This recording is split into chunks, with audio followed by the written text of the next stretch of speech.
오늘 말씀의 제목은 시대의 표적들은 분별하지 못하느냐라는 제목으로 말씀을 전하겠습니다.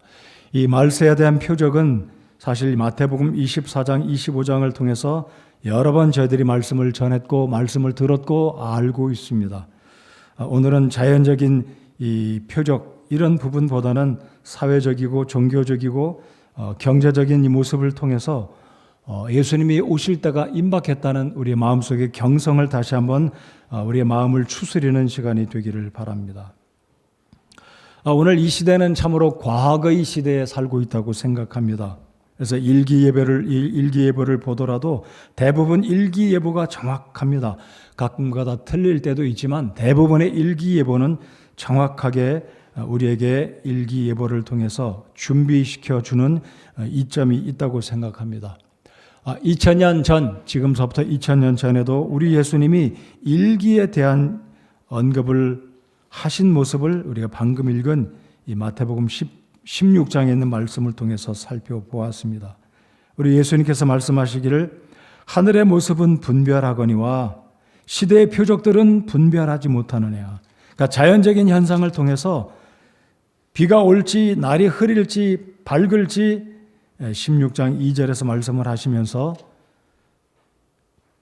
예수님이 오실 때에 하나님이 보여주시는 시대의 표적을 보고 깨달으라라는 이 말씀을 우리에게 주고 계십니다. 그래서 이 말씀은 2000년 전이나 오늘 이 시대나 동일하게 우리가 자연 현상이나 우리 시대적인 어떤 표적들을 통해서 우리가 깨닫고 주님이 오실 때가 임박했다라는 것을 우리가 다시 한번 마음을 경성하고 우리 본분을 다하는 우리 미적지근한 믿음이나 영혼을 향한 복음을 전하는 그 일에 있어서 우리가 좀 무감각해졌다면 다시 한번 도전을 받는 오늘 이 오전의 말씀이 되기를 바랍니다.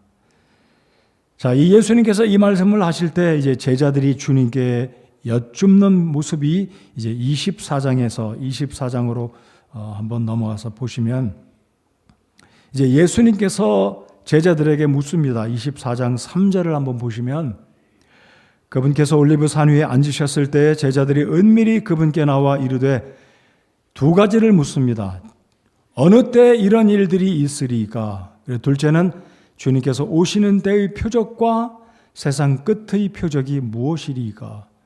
주님께서 오실 때의 표적과 이 세상 끝의 표적, 종말 또는 말세의 표적이 무엇인지 우리 제자들이 예수님께 묻습니다. 그래서 24장을 보시면 10번에 걸쳐서 그때 모두 24장, 25장이 보면 7차례, 3차례 24장과 25장에 10번에 걸쳐서 그때라는 단어가 언급이 되고 있습니다. 자, 그런데 오늘 읽었던 24장 15절 한 절의 말씀을 저희들이 24장 15절 한 절만 읽었습니다. 근데 이 예수님이 오실 때의 종말은 마태복음 24장과 25장이 이 복음서 가운데서 이 종말의 때의 표적을 다양한 분야에서 주님께서 가르쳐 주셨습니다. 15절 말씀을 보면 우리 예수님은 다니엘이 언급한 이 말세의 때에 대한 이 다니엘의 예언의 말씀을 우리 주님께서 인용하면서 언급을 하시는, 다시 강조하고 계시는 모습을 24장 15절에서 볼 수가 있습니다.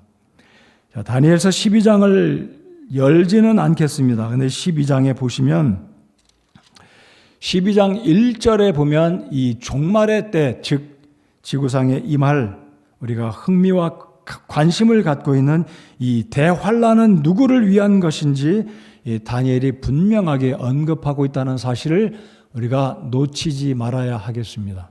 다시 강조해 드립니다. 다니엘서 12장을 피진 않겠지만 제가 한번 읽어 드리겠습니다. 1절을 자, 스크린을 보시고 한번 같이 읽어 보겠습니다. 다니엘서 12장 1절입니다.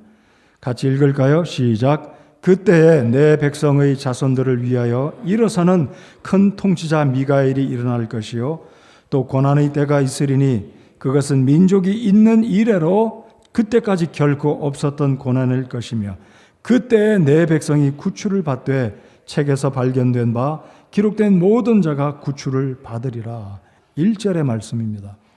자, 이 구절에서 그때라는 단어가 두 번이 언급됩니다. 제가 방금 말씀드렸듯이 마태복음 24장에 7번, 25장에 3번, 모두 10번에 걸쳐서 그때라는 단어, 그럼 그때라는 것은 예수님이 오실 때 또는 소위 말하는 이 세상의 진짜 종말, 말세의 때를 가리켜서 그때다라고 말을 하고 있습니다. 자, 그래서 이 12장 1절을 잘 보시면 그때 내 백성들의 자손들은, 여기서 말하는 내 백성의 자손들을, 즉 유대인들을 말하고 있다라는 것입니다. 그러니까 12장 1절을 명확하게 잘 제대로 해석을 한다면 장차 세상에 임하게 되는 7년 대환란 가운데 참여하는 이 엄청난 고난의 이 대상들은 이방인이 아니라, 교회가 아니라 유대인들이라는 사실을 명확하게 다니엘이 이야기하고 있다. 그것도 두 번씩이나. 그래서 그때 내 백성들의 자손들을, 그리고 그때 내 백성이 구출을 받되, 다니엘이 지금 이야기하고 있는 이 종말에 임하게 된 7년 대환란, 나머지 절반의 3년 반의 때, 여러분 7년을 나누면 3년 반, 3년 반인데 3년 반의 그 고난의 때 무시무시한 대환란은 이 12장 1절을 참조하면 정확하게 유대인들을 가리키고 있다. 즉 우리 이방인 그리스도인들이 환란에 참여하지 않는다는 것을 다니엘은 명확하게 이야기하고 있다는 것을 기억하시기 바랍니다. 그런데 대부분의 한국의 장로교회나 감리교회, 성결교회는 언약신학에 근거하고 있기 때문에 언약신학에 근거하는 이 종말론은 교회가, 그리스도인들도 대환란에 참여하고 있다, 참여할 것이다라고 가르치고 있습니다. 그래서 이 부분은 혼돈하지 않으시기를 바랍니다. 우리 침례교회, 세대주의를 믿는 근본주의 침례교도들은 교회나 구원받은 성도가 대환란에 참여하지 않는다, 환란 전에 공중으로 들림받아 우리 주님을 맞이하게 된다라고 믿습니다. 그렇지만 우리가 알아야 될 것은, 그렇다면 언제 이 종말의 때가 시작될 것인데 그때의 표적들이 무엇인지 이 부분은 우리가 알고 준비해야 된다는 것이죠. 어떤 측면에 준비하는 것입니까? 우리의 믿음이 열정을 품고 전도하는 일에, 모이는 일에, 예배하는 일에 우리가 열정을 다해야 된다는 것입니다. 오늘 제가 말씀드리는 것은 자칫 잘못하면 극단주의에 빠져서, 회의주의에 빠져서 삶을 포기하고 그런 측면으로 제가 이 말씀을 전하고자 하는 것은 아니고, 긍정적인 측면에서 예수님이 오실 때가 임박해 오니까 열정을 회복하고 더 믿음을 가지고 주님을 섬기는 그 일에, 영혼을 구령하는 그 일에, 아니면 우리 가운데 구원받지 않은 사람이 혹시 있다면 이 종말의 때가 임박해 올 때 내가 구원받아야 되겠다라는 이 사실을 경고하는 측면에서 오늘 말씀을 드리기를 원합니다. 자, 그래서 마태복음 24장 15절은 우리 예수님께서 다니엘서 12장 1절에 특별히 이 마지막 때가 오고 있는 이 때를 유대인들에게 경고하고 있는 이 말씀을 우리 주님께서도 인용하시면서 우리 그리스도인들에게나 유대인들에게, 아니 전 세계에 살고 있는 모든 사람들에게 이 말세의 때를 경고하고 그날을 준비하라는 측면에서 오늘 이 말씀을 함께 살펴보기를 원합니다. 자, 그래서 제가 오늘 강조하고 싶은 것은 적그리스도가 언제 출현할 것인지, 그때가 결국은 예수님이 오실 때와 같은 시기가 될 것이다 라는 측면에서 말씀을 살펴보기를 원합니다. 최근 러시아와 우크라이나 전쟁의 모습을 보면서 많은 사람들이 이게 진짜 말세의 때가 아니냐, 그런 측면으로 접근을 하는데 그런 접근은 틀린 것이 아니다라고 생각합니다. 왜냐하면 마태복음 24장에 예수님이 이미 언급하셨듯이 말세가 되면 전쟁이 일어날 것이요, 민족과 민족이 칠 것이고 처체 기근과 지진이 있을 것이다. 이런 일반적인 측면에 우리 주님께서 말세의 모습을 증표로, 표적으로 언급하셨기 때문입니다. 근데 오늘 제가 여러분과 함께 살펴보기 원하는 것은 세 가지 측면에서 정권과 교권의 연합이라는 측면, 제가 주보에는 신성동맹이라고 적어두었습니다. Divine Alliance 또는 Holy Alliance라는 신성동맹, 이게 무슨 의미인지 살펴보면서 우리 마음속에 경성하고 주님이 오실 때가 임박했다라는 이 경성하는 측면에서 이 부분을 살펴보기를 원합니다. 여러분, 역사상 최초로 이 신성동맹이라는 단어가 언급된 것은 오래전입니다. 1815년 9월 26일 프랑스 파리에서 러시아와 오스트리아 그리고 프로이센 간의 역사를 보면 프로이센 제국들의 언급들이 있지 않습니까? 특별히 이 러시아가 주축으로 신성동맹이라는 단어를 최초로 사용을 합니다. 그래서 이 신성동맹에 대해서 인터넷 위키백과는 이렇게 정리를 해주고 있어요. 제가 한번 읽어드리겠습니다. 신성동맹의 기본 구상은 유럽 정치 질서를 기독교의 원칙에 따라 재건하고 그 위에 국제평화를 이룩하려는 데 있다. 신성동맹. 그러니까 종교적인 것과 이 세상의 어떤 강력한 나라가 정치적으로 정권과 교권의 연합을 통해서 이 신성동맹 최초로 1815년 러시아의 황제 알렉산드로 1세가 천주교의 배경을 가지고, 특히 이 러시아는 정교의 배경을 가지고 있지 않습니까? 아무튼 큰 차원에서 천주교의 이 교권을 가지고 이 러시아가 이 유럽에 있는 몇몇 나라들과 동맹을 맺어서 그들의 목적하는 것은 온 세상에 러시아가 이 국권을 높이고 러시아가 리더 국가가 되려고 꾸몄던 것이 신성동맹이라는 말을 통해서 이 러시아가 세계 위에 우뚝 서고자 했다는 것이죠. 그래서 이 알렉산드로 1세는 나폴레옹 전쟁 이후에 유럽의 정치 질서 원칙을 제시하려고 온 세상에 자신들의 국가의 위상을 세우려고 유럽의 몇몇 나라들과 신성동맹이라는 말을 표방하면서 세상의 리더 국가가 되기를 원했었습니다. 쉽게 말씀드리면 유럽의 패권을 이 러시아가 점령하려고 신성동맹이라는 말을 제시한 것이 1815년이었다라는 것입니다.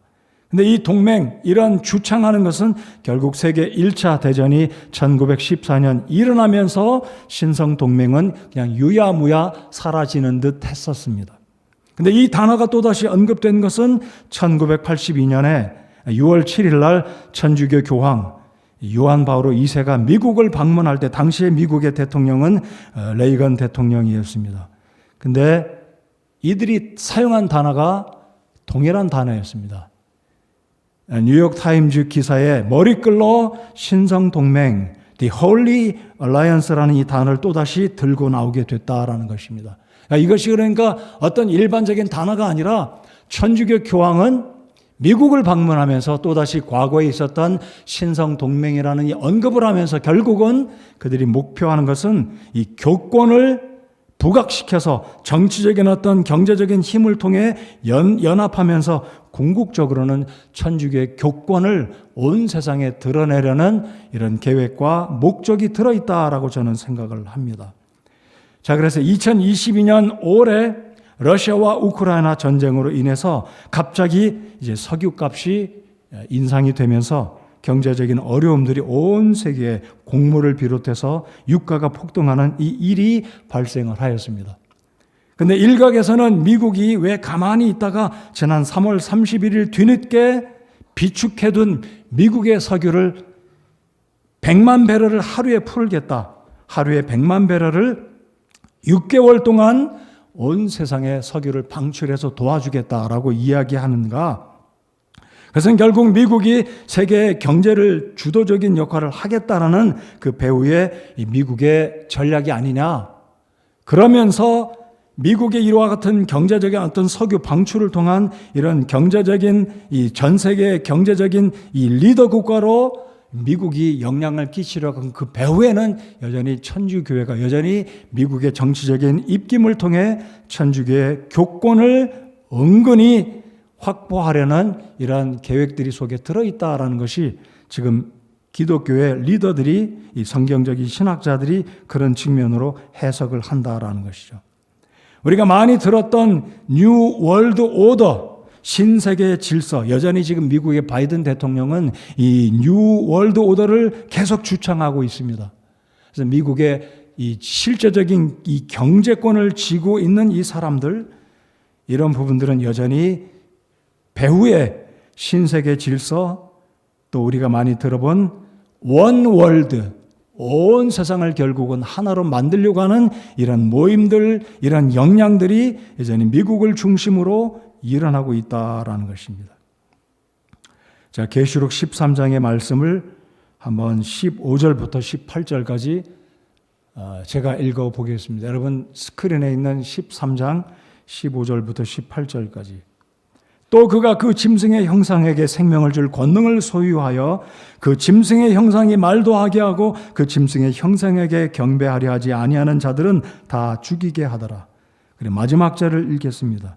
여기에 지혜가 있으니 지각이 있는 자는 그 짐승의 수를 세어 볼지니라. 그것은 사람의 수요 그의 수는 666이니라.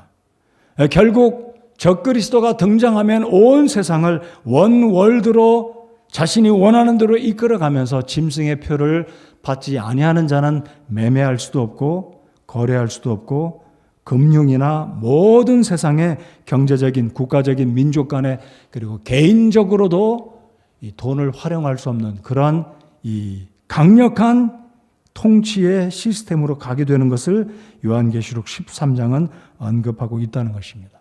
자, 그러면 첫 번째로 이 적그리스도가 등장할 무렵에는 이 정치적인 것과 천주교에 보이지 않은 그 교권이 연합해서 궁극적으로 천주교의 교권이 등장하게 될 것이고 세상에 강력한 영향력을 행사하게 될 것이 이 말세의 결국은 표적 중에 하나의 모습으로 나타나고 있다라는 것입니다.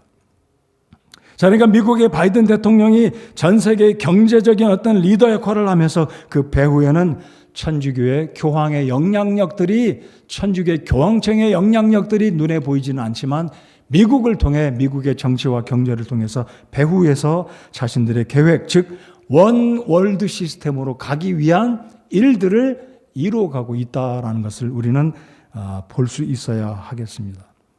두 번째로 우리가 보아야 할 것은 종교적인 연합이다라는 것입니다. 어찌 보면 정치와 교권의 연합도 굉장히 두려운 것이고 굉장한 이 적그리스도의 사탄의 계획이고 그들의 일들이라고 볼 수 있겠지만 더 우리가 눈여겨보아야 할 것은 온 세상의 종교가 하나로 이루어져가는 종교의 연합의 모습들을 우리가 살펴보면서 주님이 오실 때가 정말로 임박했다라는 것을 이러한 종교적인 연합의 이 표적으로 우리가 보면서 우리가 영적으로 말씀을 근거로 해석할 수 있어야 한다는 것입니다. 자, 그러면 이 종교의 연합은 쉽게 말씀드리면 그냥 원 월드 처치입니다.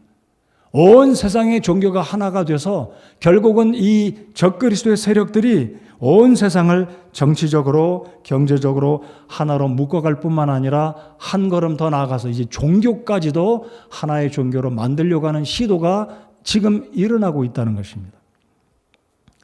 제가 준비한 사진을 3장을 한번 보여드리면, 자, 이 사진은 지금 아랍에미레이트의 아부다비, 그 두바이에서 서남쪽으로 내려가면 아부다비 큰 도시가 있습니다. 제가 알기로는 이 아부다비가 수도가 아닌가 하는데요. 제가 잘못 알고 있는지 모르겠어요. 여러분 보시면 지금 굉장한 건물들이, 새 건물들이 지어지고 있는데 2022년 올해 완공이 됩니다. 이 세 개의 건물은 무엇이냐면 종교의 연합을 위해서 원 월드 처치를 강조하기 위해서 지금 아부다비에 이곳에 세 개의 건물을 짓는데 하나는 유대인들 회당이고요. 또 하나는 무슬림 모스크이고요. 그리고 하나는 기독교 예배당입니다. 이 세 개의 건물을 통해서 세 개의 이 종교들을 하나로 묶어가려는 특별히 아브라하믹 패밀리 하우스라고 부릅니다. 이 세 개의 건물을 아브라하믹 패밀리 하우스다. 굳이 우리말로 옮기면 아브라함 일가의 교회다. 패밀리 하우스니까. 근데 이것은 결국은 원 월드 처치로 부르게 될 겁니다. 인터넷상에 가면 이런 용어가 나와요. 두 번째 사진을 보여주시면 크리슬람, 이슬람과 크리스티애니티의 합성어, 복합어입니다. 그러니까 기독교와 이슬람을 합쳐서 크리슬람이다. 여러분, 성경적인 믿음을 갖고 있는 우리 근본주의 침례 교도들은 이슬람과 절대로 같이 할 수가 없잖아요. 여러분, 이슬람들은 그들이 말하기를 하나님을 믿는다고 말하지만 그들이 말하는 알라는 성경적인 개념의 하나님과는 천지 차이의 또 다른 신이다라는 사실. 그러니까 알라는 사실 엄밀히 말씀드리면 신구약 성경이 말하고 있는 그 하나님이 아니라는 거예요. 근데 지금 적그리스도의 세력들은 이 아부다비의 세 개의 건물을 지으면서 22년도에 올 말경에 완공이 될 거다라고 10월경에 완공이 될 거다라고 이야기하는데요. 그 다음 사진을 또 보여주시기 바랍니다. 누군지 한 사람은 아시겠죠? 하얀 옷을 입은 사람 누군지 아시겠죠? 교황입니다. 프란체스가 교황인데 오른쪽에 있는 사람은 이집트에 있는 유명한 이 이슬람 대학의 그리고 무슬림 계통에서는 굉장히 유명한 이맘입니다. 굉장히 유명한 이 이슬람의 뭐라고 할까요? 목회하는 이슬람의 사역자죠. 굉장히 유명한 사람인데 지금 교황과 이 사람이 악수하면서 하는 일이 뭐냐면 아브라하믹 패밀리 하우스를 지으면서 이 종교연합을 이루면서 온 세계 종교를 특별히 기독교와 유대교와 이슬람을 하나로 만들려는 종교의 연합을 시도하고 있다는 거예요. 여러분, 온 세상에 이슬람의 인구 그리고 기독교 인구, 유대교 이거 다 합치면 굉장합니다. 그래서 이러한 시도들은 결국은 온 세상에 이 아브라함의 후손들인 유대교, 이슬람 그리고 기독교, 여기 말하는 기독교는 근본주의 침례교회, 보수주의 교회들이 아니라 천주교회와 이 일반적인 성경적인 이 원칙을 잘 받아들이지 않는 자유주의적인 그런 계통에 있는 이 교회들이 결국은 연합해서 온 세상이 결국은 때가 되면 원 월드 처치로 가고 있다라는 거예요.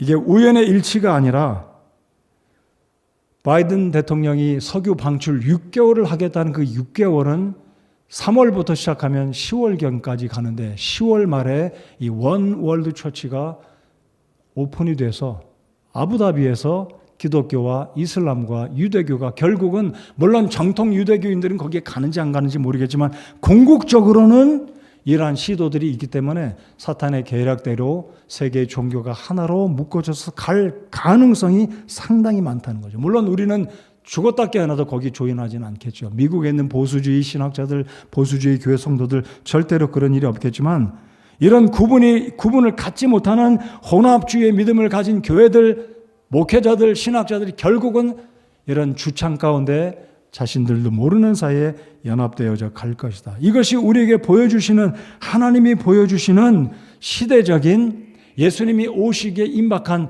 즉 적그리스도가 출현하기 직전에 나타나는 현상들이다라는 겁니다. 그래서 우리 주님께서 마태복음 24장 15절에 황폐하게 하는 가증한 것이 거룩한 곳에 서는 것을 너희가 보거든. 황폐하게 하는 가증한 것이 결국은 무엇이겠습니까?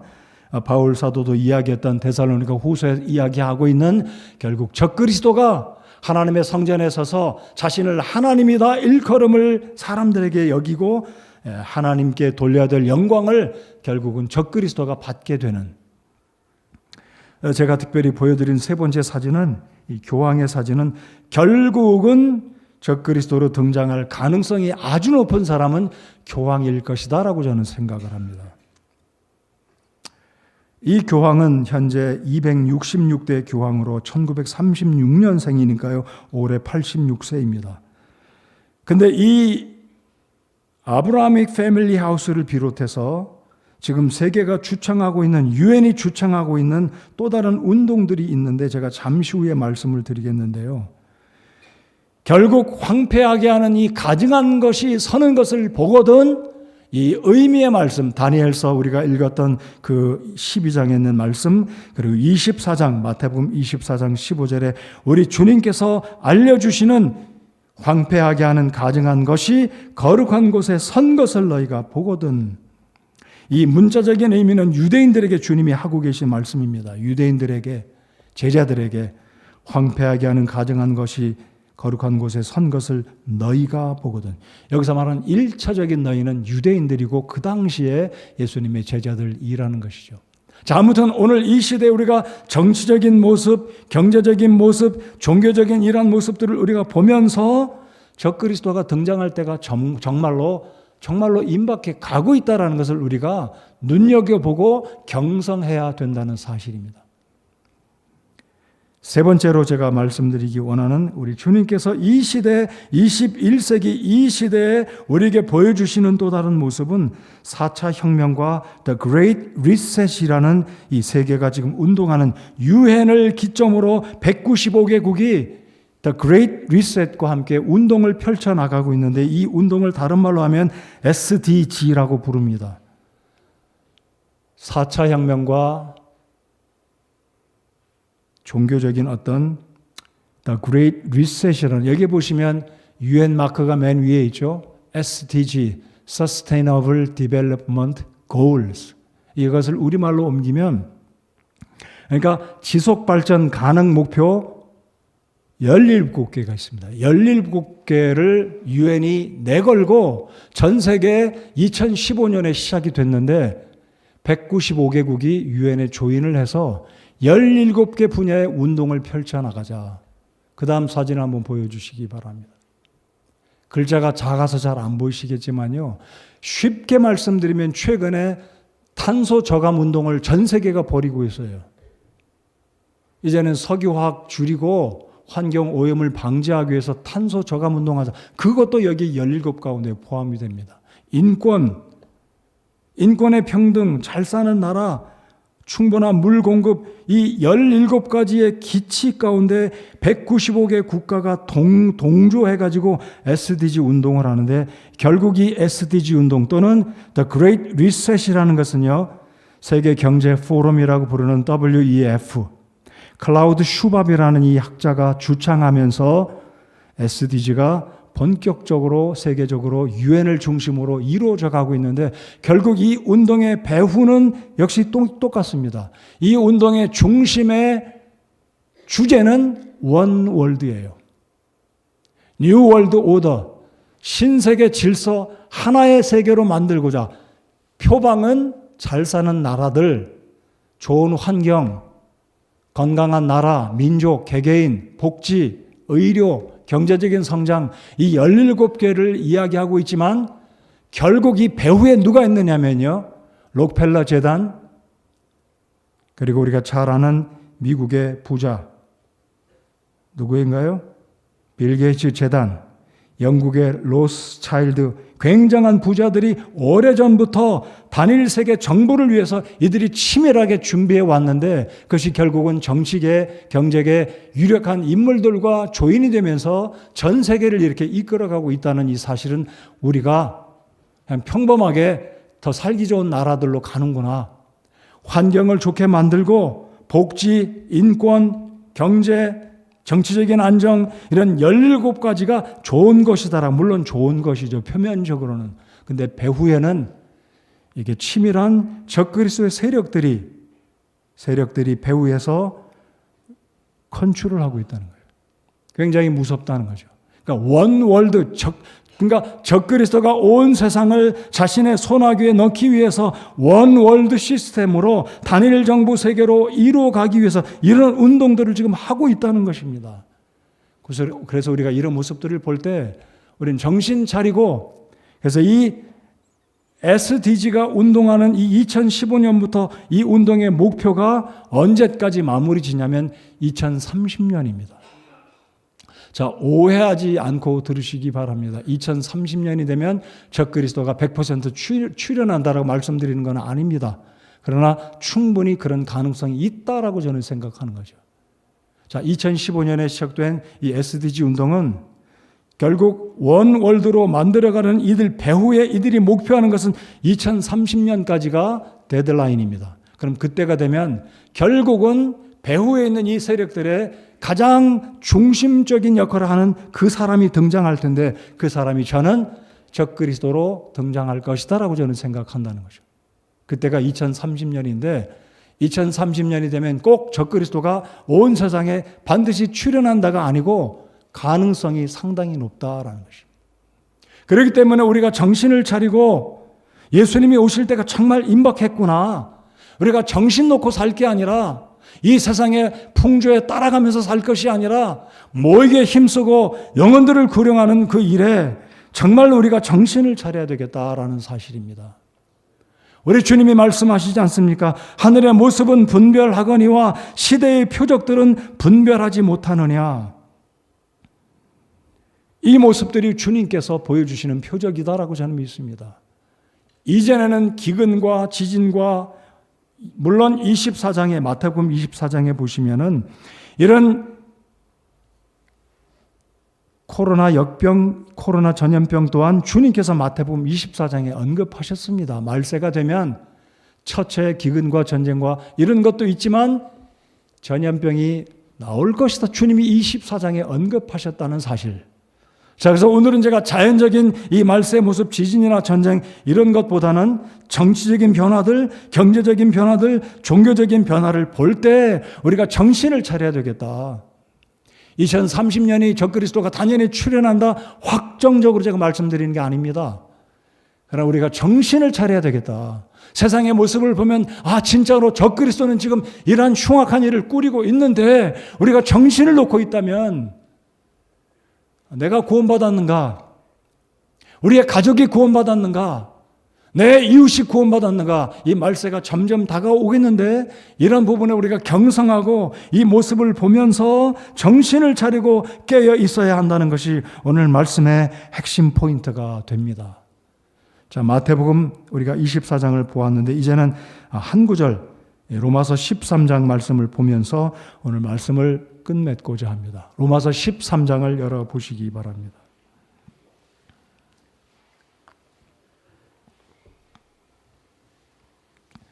하나님께서 바울을 통해서 우리에게 뭐라고 말씀하시냐면 잠자다가 깰 때다라고 말씀합니다.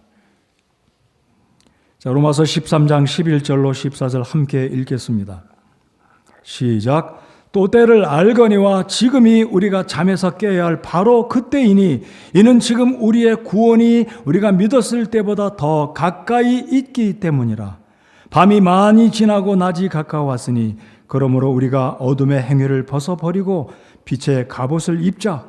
낮에 하듯이 우리가 정직하게 걸으며 흥청거리거나 술 취하지 말고 침실을 더럽히거나 방탕하지 말며 다투거나 시기하지 말자. 오직 너희는 주 예수 그리스도로 옷 입고 육신의 정욕을 채우기 위해 육신에게 기회를 주지 말라. 아멘. 때를 알거니와 무슨 때입니까? 예수님이 오실 때가 정말 가까웠다는 거예요. 제가 다시 강조해 드리고 싶습니다. 2030년 얼마 안 남았어요. 저는 그렇게 생각합니다. 앞으로 5년은 지난 10년보다, 지난 20년보다 굉장히 큰 변화, 지식의 변화, 굉장히 빠른 속도로 바뀌어질 거라고 저는 생각합니다. 여러분 지금 기억하시죠? 2000년 초반에 우리가 이딴만한 핸드폰 들고 다녔어요. 삑삑이 차고 다녔고 5G 시대가 왔고요. 앞으로 어떤 시대가 올지 앞으로 5년이면 엄청난 변화가 옵니다. 자, 그렇다면 지금이 2022년이고 2030년 앞으로 8년 남았다면 이 8년 동안에 온 세상은 지식적으로, 경제적으로, 정치적으로, 종교적으로 엄청난 변화가 급속도로 올 것이다라는 것입니다. 그러므로 오늘 2022년 오늘 이 시대를 살면서 온 세상에 지금 적그리스도가 꾸미고 있는 종교적인 일들, 경제적인 일들, 이 정치적인 일들, 유엔과 더불어서 이들이 기치를 내걸고 SDG 운동하는 이 모습들을 볼 때 정신 차려야 된다는 거예요. 이 배후에는 적그리스도가 치밀한 전략을 가지고 세계 권력을 통해 세계 경제를 통해 온 세상을 원월드로 만들어가고 있다는 것을 우리가 깨닫고 정신 차리고 구원받아야 되고 구원받은 성도는 복음을 전해야 한다는 사실입니다. 저는 여러분 코로나도 사실 제가 참 두렵고 조심스럽지만 100% 근거를 두고 말씀드리는 것은 아니지만 저는 설교자로서 성경을 믿는 한 사람으로 코비드-19도 의도적으로 발생했을 가능성 배제할 수 없다고 저는 생각합니다. 잘 들으십시오. 단언하는 건 아니에요. 배제할 수 없다. 이 배후에는 이 사탄의 세력들이 온갖 이런 일들을 통해서 경제를 쥐고 이 정체를 휘어잡고 온 세상을 원 월드로 만들어야 결국 적그리스도가 하나님의 자리에 서서 세상에게 모든 종교로부터 모든 민족으로부터 자신을 하나님이라고 인정하고 인정받고 영광받고. 그럼 제가 자세하게 언급드리진 않지만 천주교에서는 그런 말 자체가 있어요. 교황을 가리켜서 뭐라고 하는지 아십니까? 찬미받기에 합당한 자요. 지금 그런 구호가 교황청에서 만들어지고 책도 나왔어요. 교황을 가리켜서 찬미받기에 합당하다. 어떻게 이런 가증한 말을 할 수 있어요? 참남한 말을 할 수 있습니까? 우리 예수님 이외에, 하나님 이외에는 찬양받기에 합당한 자가 없다고 믿습니다. 믿으시면 아멘 하시기 바랍니다. 없어요.